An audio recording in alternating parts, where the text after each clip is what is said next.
जम्मू काश्मीरच्या पहलगाममध्ये काल पोलिसांच्या वेशात येऊन दहशतवाद्यांनी पर्यटकांवर हल्ला केला आहे आणि त्यानंतर या हल्ल्यामध्ये अनेक पर्यटकांचा मृत्यू देखील झालेला आहे। त्यानंतर संपूर्ण देशामध्ये हाय अलर्ट जो आहे तो जारी करण्यात आलेला आहे। महाराष्ट्रातून सुद्धा अनेक पर्यटक हे जम्मू काश्मीरमध्ये फिरण्यासाठी गेलेले होते। अनेक पर्यटक सध्या त्या ठिकाणी अडकलेले आहेत। जालना जिल्ह्यातील राजूर गणपती येथील सुद्धा एक साबळे दाम्पत्य जे आहेत ते श्रीनगरमध्ये सध्या अडकून आहे।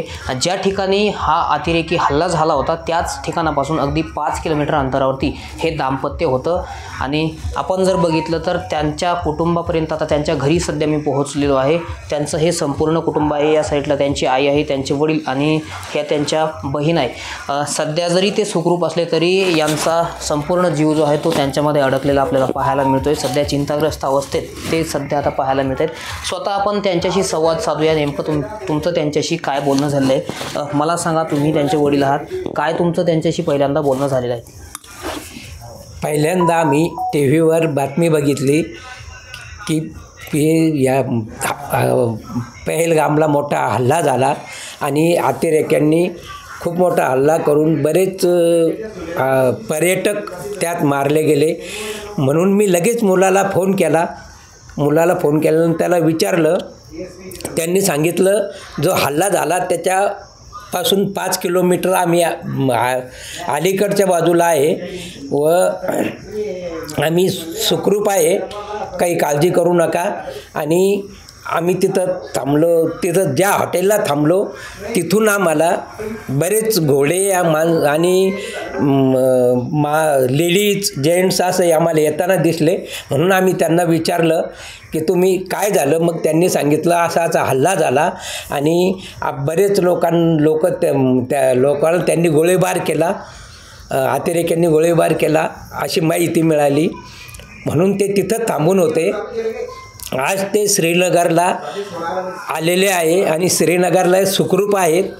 त्यांचं आताच माझं त्यांचं फोनवर बोलणं झालं तर ते आता श्रीनगरमध्ये सुखरूप आहे आणि तिथे एक हॉटेलमध्ये थांबलेले आहे। बरं, ज्यावेळी हा हल्ला झाला त्यावेळी काय प्रसंग होता तुम्हाला त्यांनी फोनवरून कशा पद्धतीने सांगितलं होतं? नाही, त्यावेळेस तिथं खूप भीतीदायक असा प्रसंग होता आणि आम्हीसुद्धा इथं एकदम घाबरून गेलो की आम्हालासुद्धा एकदम असं चिंता वाटायला लागली की आम्ही आमच्या कुटुंबातले हे 3 गेलेले व्यक्ती तिकडं, तर यांचं काय म्हणून आम्ही लगेच फोन केला। पण त्यांनी सांगितलं की आम्ही जिथं हल्ला झाला त्याच्यापासून 5 किलोमीटर आम्ही सुरक्षित अशा हॉटेलमध्ये आहे, जे एक मिनी स्वित्झर्लंड म्हणतात त्या ठिकाणी ते थांबून होते।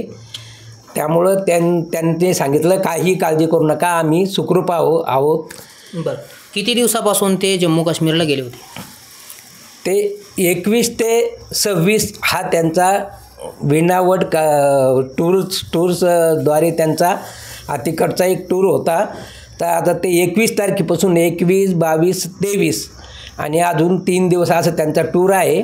पण आता ते तिथून श्रीनगरला परत आले। त्यांनी आता तिथलं बाकी कुठलंही त्यांना आता हे म्हणजे पाहायचं म्हणजे कुठेही जाणार नाही, आता श्रीनगरमध्येच थांबणार आहेत आणि श्रीनगरमधून ते वापस मुंबईला येणार आहेत। बरं, प्रशासनाच्या अधिकाऱ्यांकडून तुम्हाला काही फोनद्वारे चर्चा वगैरे या संदर्भात झालेली आहे का? माननीय तहसीलदार श्री संतोष बनकर साहेब भोकरदन यांचा मला रात्री 10 वाजता कॉल आला आणि त्यांनी मला विचारलं की हे मनोज उर्फ संदीप साबळे गुरव हा तुमचा मुलगा आहे का? मी म्हणलं हो सर। म्हणे आम्हाला असं कलेक्टर ऑफिसमधून असं मॅसेज आला आणि हे तिथं अडकलेले म्हणे, तर तुमचा त्यांच्याशी कॉन्टॅक्ट झाला का?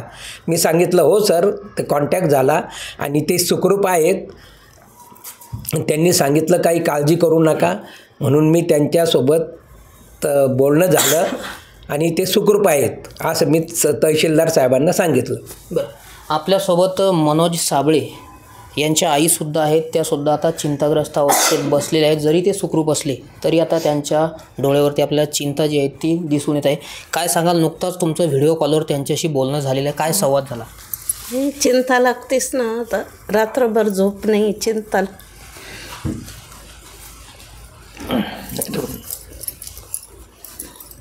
आता सध्या सुखरूप आहेत कधी? हो.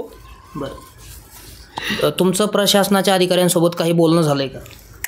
नाही बरं. मी नाही बोलणं नाही झालं. बरं. कोण कोण अडकलेलं आहे तिथं? मुलगा नातू सुनबाई. बरं.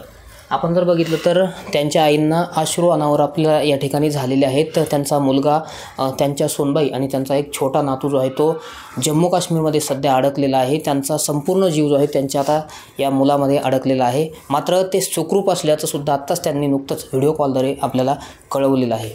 रामनाथ ढाकणे, TV9 मराठी, राजूर, जालना.